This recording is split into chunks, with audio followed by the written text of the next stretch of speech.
I remember encountering this section from Philippians when I was in college and praying through this and meditating on it. It's just before the very famous hymn, which if you get to Mass somewhere tomorrow, you'll be able to hear, though he was in the form of God, Jesus did not deem equality with God something to be grasped at. But here, what always struck out to me was, do nothing out of selfishness or out of vainglory. Rather, humbly regard others as more important than yourselves. And as a selfish college student, I had to really struggle with that and say, okay, what is God calling? What is he asking of me? And now I've figured it out and I'm all past all that. Right, Father. But we look and we say, this vainglory.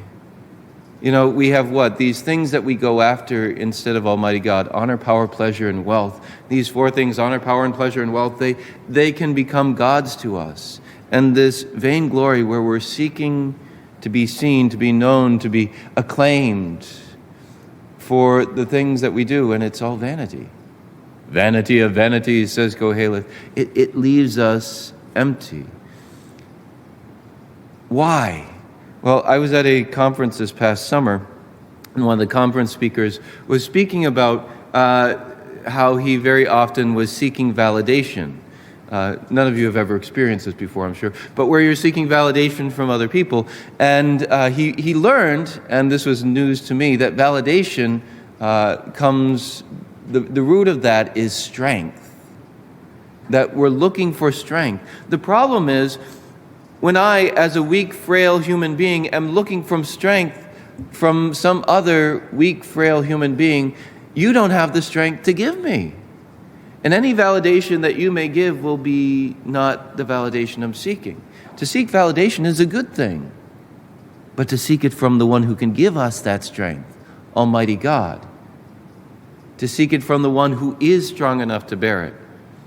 Because when I'm seeking vainglory, very often, it's not because I'm so great and I think I'm just wonderful, but more often it's because I'm so insecure and I'm looking for someone to make me feel like I'm not so bad after all.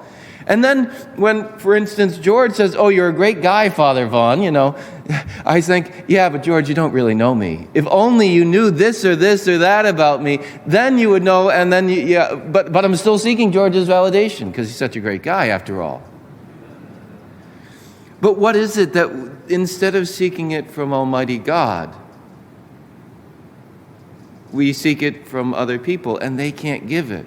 But God, who sees us and knows us, our brokenness, our frailty, all of the sinfulness. He knows the whole mess that is our lives. It's one of these things when I meet with a couple who are getting married, we have to go through the prenuptial questionnaire, and this making sure that they're free to get married. We ask, are you related to each other? Because if they're first cousins, you can't get married in the Catholic Church.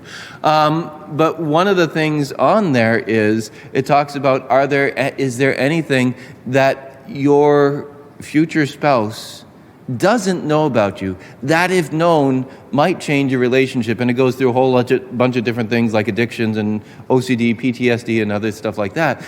And whenever they say no, I always say something silly like, yeah, she knows the whole mess that you are. God knows the whole mess that I am. He knows the whole mess that you are. And he still loves you. He still loves me. And so we can look to our God for that strength. And then what? I love, this is one of my favorite Psalms that we heard today. In you, O Lord, I have found my peace. O Lord, my heart is not proud, nor haughty my eyes. Why not? Nay, rather, I have stilled and quieted my soul like a weaned child. Like a weaned child in his mother's lap, so is my soul within me. Why? Because when we seek our validation in God, we can find peace. In you, O Lord, I have found my peace. We don't have to be seeking it from some other place.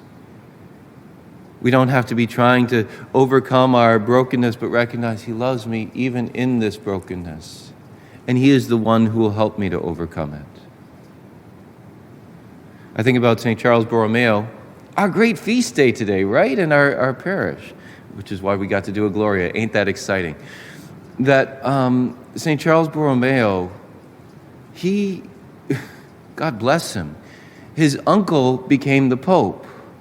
And then in nepotism, he made him, he was already looking to become a priest eventually, but as a deacon, he made him a cardinal.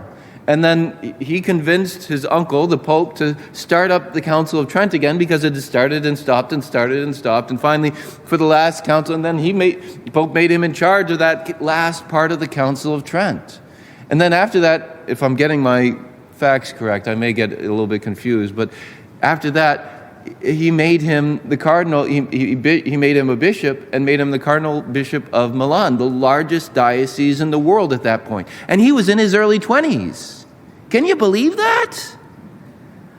I'm 48. I can't imagine doing something like that.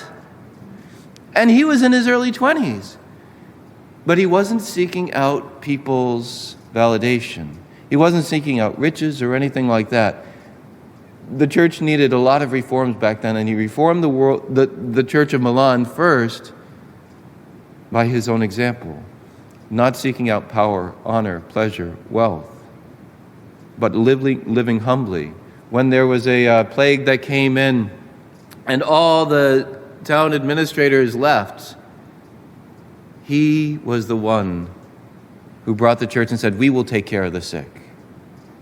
And he supported out of his own wealth something like 70,000 people, feeding them each day during the course of this. He even took out a loan once he ran out of money in order to continue feeding the people of Milan. He was a man who, in his reforms, was not liked by his clergy, and eventually there were a couple of attempts on his life. Twice did they try to assassinate him. That doesn't happen in the church nowadays, right? John Paul II. But we look and we say, here's someone who found his peace in the Lord. He wasn't seeking after selfishness or vainglory. And the Lord invites us to look internally and say, where are we seeking? Do we know that God is enough? I mean, intellectually we might, but in our heart and our soul and the way we live our lives, do we believe that God is enough?